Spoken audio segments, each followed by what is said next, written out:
Hi, my name is Andrzej Kudrowcev, but you probably know it if you're looking for a Fairlight. Today I'm going to present you the result of my work of a Fairlight Series III restoration. And just to set the agenda first for what we are going to discuss today, I'm not going to play it. So it's not a play video. It's mainly to talk about that particular system, what has been done to bring it to the top level today, and to show you all the details of the package that's included with the system. I've just literally completed that yesterday, and tomorrow it will be on sale on eBay. So that's the whole purpose of this video. I split it also for two parts. First, we will look on all the components that's included, and on the second part, we will make a break, and I will run it and show you how it's working. All right, so with that, let's get started.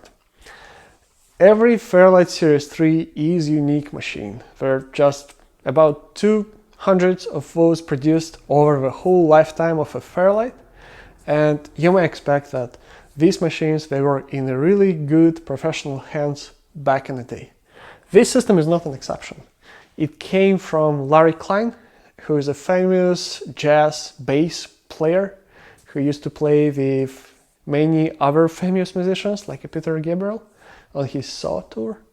And this system came from his package that included other Series II machine. This is a particular one, Series III, the later system that he used. And it came in the flight cases with his name on it. So if you're a fan of Larry Klein, so that's certainly worth considering, but mainly this system is just an amazing example of the fully refurbished and restored Fairlight Series III Rev9. So let's take a look what's included here. First of all, the mainframe. Everything that you can see here is in a perfect shape. And basically all the white parts that you see, they have been repainted and restored. That includes for mainframe, that includes for the music keyboard, that was completely refurbished and repainted, tuned. You see the original monitor, and you also see the VJ monitor. So this system is actually, well, I'm including the original monitor because many people really enjoy that user experience, working with the green phosphor monitor, and somebody really finds it interesting. I would say so, but it's really difficult to stay with the screen for a long period of time. And that's why the VJ screen is also coming together, and basically just to show off for your music friends, you can turn on your green screen. If you're really going to work for many hours, probably the VJ option will be your choice. System has a composite video card. That basically means that it interfaces with this monitor directly. In order to connect the VJ monitor, there's a special unit included in the system called Scaler. It's right here. We will see that in action later. Basically, it allows you to connect the composite input, and then it produces VGA output that gets perfectly on a 4:3 screen, and that's how you'll be using that system. Also, you find that there is an Apple keyboard here with a mouse, and you think, what's going on, what it's doing here? Well, that's another later invention by another Fairlight fellow user, Jobrit, who designed these boxes called USB to CMI. I'm producing these boxes, and that's one of my production. So basically, you connect to the USB input the standard keyboard and the mouse, and on the output, it produces the serial output, emulating the original what's called Preh keyboard for the Series III, and it also emulates the alphanumeric keyboard for the Series II if you have one. The original keyboard is included as well. Again, having the modern keyboard with better response, it's just a question if you really need it. It's included, it's clean. However, as for the most keyboards, the touchpad failed over the time and it's no longer working. However, the keyboard, if you would prefer to use it, again, or to put it just next to a Fairlight, it's nice looking, it's a part of the history and experience. However, of course, for the performance and for the music production, it would be much better to use a USB keyboard of of any choice. I just found that this Apple keyboard, particularly this model, works pretty good, and it's just a good match for these two. All right, so with that, let's talk about the mainframe, because this is the most important and the most expensive part of that overall package. And let's talk a bit about it. As I said, it's a Rev9 system, and many Fairlights, well, 200 of those produced over the lifetime, as I said, it was like a constantly evolving instrument in terms of rework, factory redesign, changes in the software, changes in the hardware, and it's really hard to find even two similar Fairlight instruments, just because of the amount of the changes produced over time for these systems. That's also true for the software. You cannot take the latest software and put it on any hardware. That's not like it's working today. Back at that days, you have to have a matching hardware in order to run the software version. So for instance, if a system came with the Rev6 of the software originally, you cannot put the Rev9 software on top of that without doing hardware modifications. All right, so let's take a look inside it. What we see here.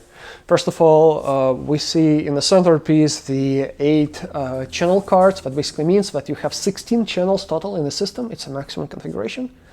Maximum capacity of the audio voices.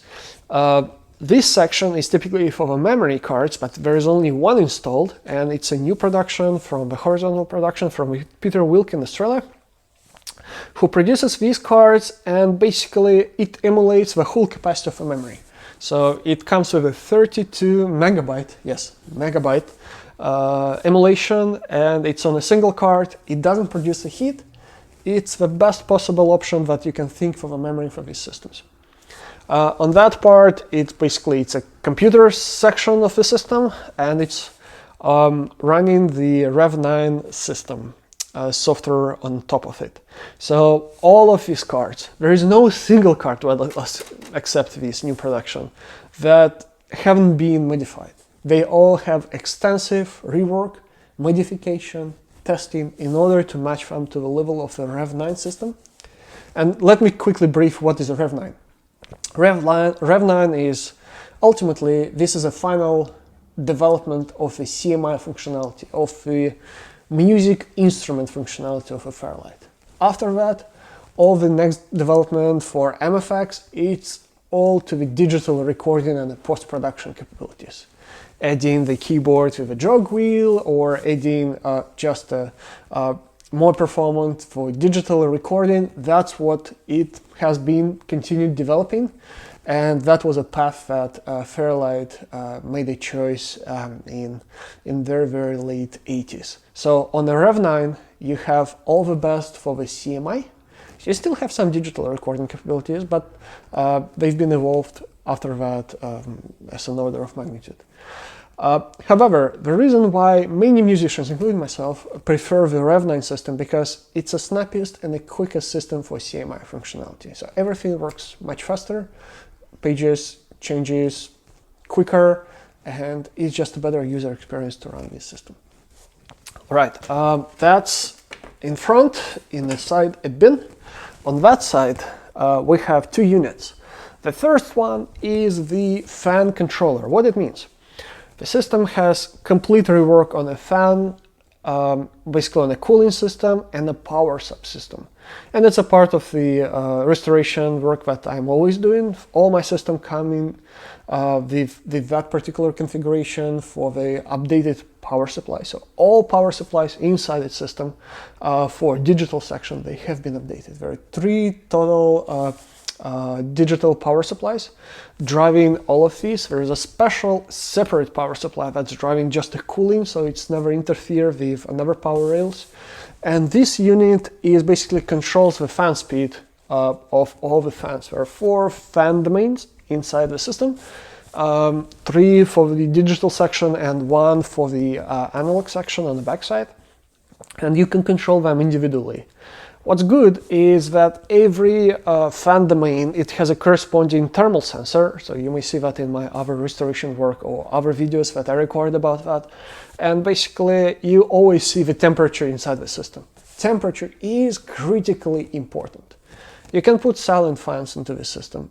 I would personally never ever do that because this is a legacy design. Think about that all the parts come in from the 80s, early 80s, which is a subject to produce a heat, and it's a subject to malfunction if it's overheated. That's why it's critically important to have a good cooling system in order to make this system functioning for years. If you want to have it working for another, I don't know, 10 years, 30 years, you have to think about the power and cooling in the first place. Next, after the fan speed controller, there is originally this bay is for the hard disk. This time we no longer have hard disk. Instead of that, inside this tray there is the unit called SCSI2SD. Again, I produced a number of videos about that. I'm not going to repeat all of that. What I want to say, this is the latest version of the SCSI2SD called V6 that allows data access over the USB port here. And by the way, that's why you have a hole here. So you put the cable through this hole, it's connected right here, and that allows you to transfer the data onto the SD card without removing that SD card. How would you transfer that data? Well, there are multiple ways to do that. There is an open source free way to do that with utility called CMI OS9. This is a common line, a cross-platform utility for Windows, for OS X, for Linux, that you can use with the system, but you have to learn how to operate with the command line. There is a more user-friendly approach with the software product from the Chicken Systems called Translator, and in the Translator High-Tech Edition, that's a particular one, it supports the Fairlight functionality. So you can then, again, it's a cross-platform for Windows and for OS X. You can move the data back and forth. It's very convenient. It's graphically, and you can convert it between all the available audio formats. Doesn't matter. Is it your Akai sampler, EMU sampler, or it's something, I don't know, like native instrument contact. All right, close this, and now let's take a look on the backside. Backside of that system is beautiful too. There are full 8 cards, so we have 16 voices populated here. These are analog cards, so they are corresponding to the digital cards, and all of them have been calibrated, which is another special procedure, how you do the calibration. The first card that's installed here called sampler card, and the unique thing about that system, it's updated sampler card with 100 kilohertz sampler capabilities. So basically you can sample up to 100 kilohertz. It's a great advantage. It's much cleaner than the original sampler card, and it's basically, this is what the Fairlight started installing in the early MFX systems. And this particular sampler card, it's really one of the first generations of these updated cards produced by Fairlight. Then we have a mixer, which is a mono mixer. You can mainly use it like a preview channel before you actually split, how you route these individual channels. This is what you can easily use for the preview. Then you have synchronization card, and then you have a MIDI card. That's pretty much it. As you may see, it's not MFX system, so there is no MFX specific features, but it's the in terms of the responsiveness and ease of work, this is the best system for CMI functionality. All right, that's it for now. Now let's have a quick break. I will connect everything. We will start the system. I will run some test runs, and that's it. Thanks. All right, so I've just connected everything, and now the system is up and running, and I'm going to show you just how it's running. All right, so currently Series 3 connected to the original monitor, which is acting. So you see how it fluctuates on the screen. That's just because of a refresh rate of these monitors. Then from there, this monitor is connected to the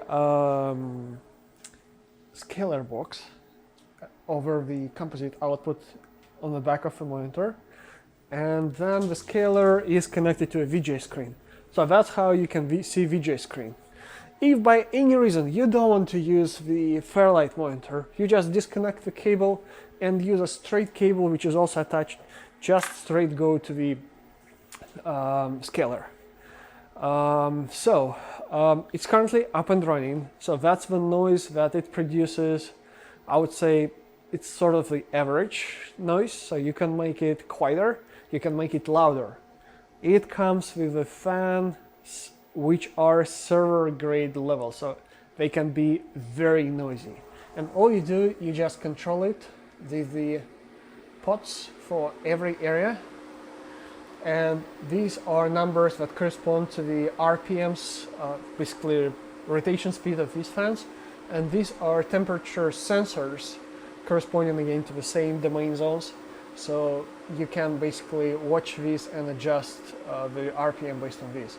Usually I just put it just enough to run it closely to the 3000 RPMs, and that guarantees that you won't be running outside of, you won't overheat the system basically. Okay, I just loaded a basic sound to show you that all 16 voices are available. What we are going to do, we open the screen that shows the voices and any test sound.